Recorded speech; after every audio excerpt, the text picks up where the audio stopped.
Is about the nervous system. I suggest we start with some basic anatomy and then pass on to the most common neurological symptoms. We will review common neurological disorders and focus on history taking. I will also mention the main diagnostic tools and treatment options. Let's start with some basic anatomy. The skull is composed of two parts, the cranium and the mandible. One major function of the skull includes protection of the brain, also called the cerebrum. The cerebrum is composed of the following subregions: the cortex, the basal ganglia, and the limbic system. The cerebellum is a region of the brain that plays an important role in motor control.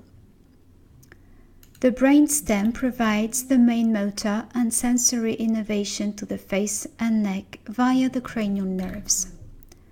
The brain and spinal cord together make up the central nervous system, or CNS. A typical neuron possesses a cell body, dendrites, and an axon. Chemical signaling occurs via a synapse. Many neurons have insulating sheaths of myelin around their axons.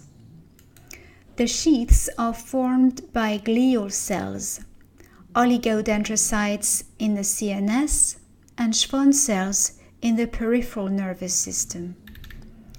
The myelin sheath in peripheral nerves normally runs along the axon in sections about 1 millimeter long, punctuated by unsheathed nodes of Ranvier. Now, let's review some common neurological symptoms. Sometimes your patient might mention headaches or migraine, a tingling sensation or paresthesia, palsy or paralysis, a sudden fit or contraction or a seizure, dizziness or vertigo, teeth grinding or bruxism, involuntary eye movement or nystagmus, spasticity or hypertonia, shaking or tremors, forgetfulness or amnesia, numbness or hypoesthesia, a series of involuntary muscular contractions and relaxations called clonus, a muscle twitch or fasciculation, drowsiness or lethargy, difficulty swallowing or dysphagia.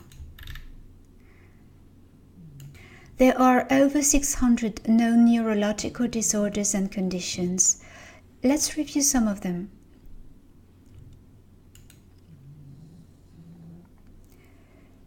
Patches of the fibers of the CNS losing their myelin, causing progressive paralysis. That would be due to multiple sclerosis. Demyelination of the spinal roots and peripheral nerves after an infection. That could be Guillain-Barré. A disorder in which there are convulsions and loss of consciousness due to a disordered discharge. That might be epilepsy, grand mal or petit mal. A syndrome caused by degeneration of the frontal lobe. That could be frontotemporal dementia.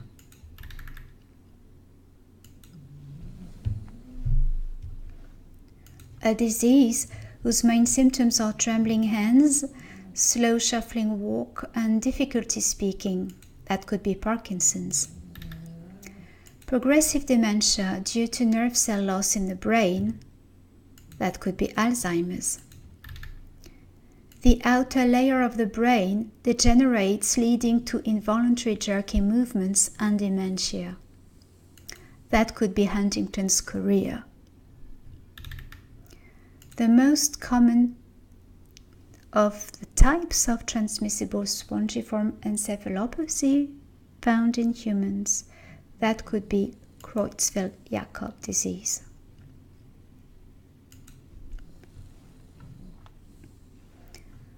Paralysis of the facial nerve on one side, preventing one eye from being closed, could be Bell's palsy. A patient is aware and awake but cannot move due to complete paralysis of nearly all voluntary muscles in the body except for the eyes, could be locked-in syndrome.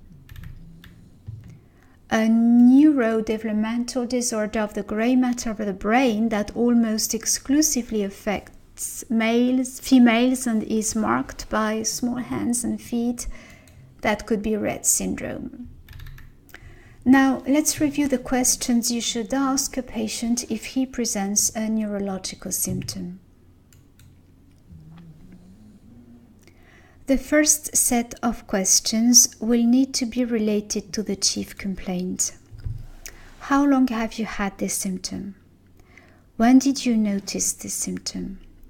Is this the first time you've had this symptom? How does it affect your life? Then you will inquire about associated symptoms.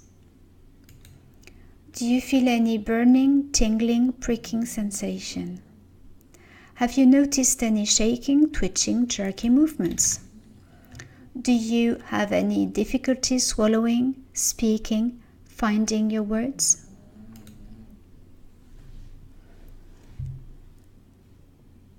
Have you noticed that your movements were slow? Do other people tell you that you are awkward? Do you tend to forget things? Did you ever faint? Do you sometimes have blackouts? Is there any history of neurological disorders in your family? With our next slide, we're going to go through the main steps of a physical exam.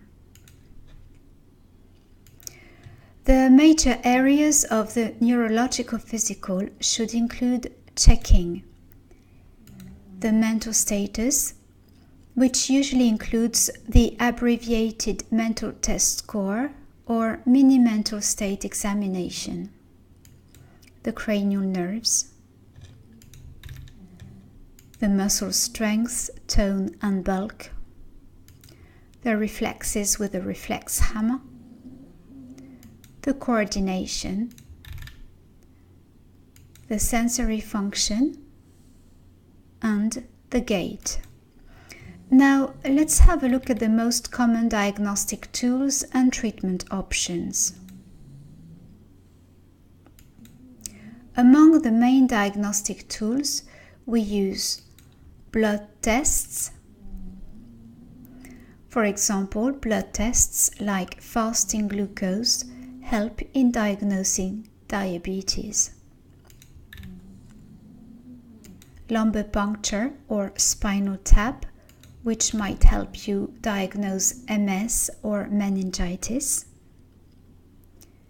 EEG, which will help you diagnose epilepsy, dementing illness and brain death evaluation. EMG and nerve conduction studies, which will help you diagnose neuropathies, myopathies, and radiculopathies. Sleep studies, evoked potentials, which will help you diagnose MS, X-rays, CTs, and MRIs, biopsy, and angiograms.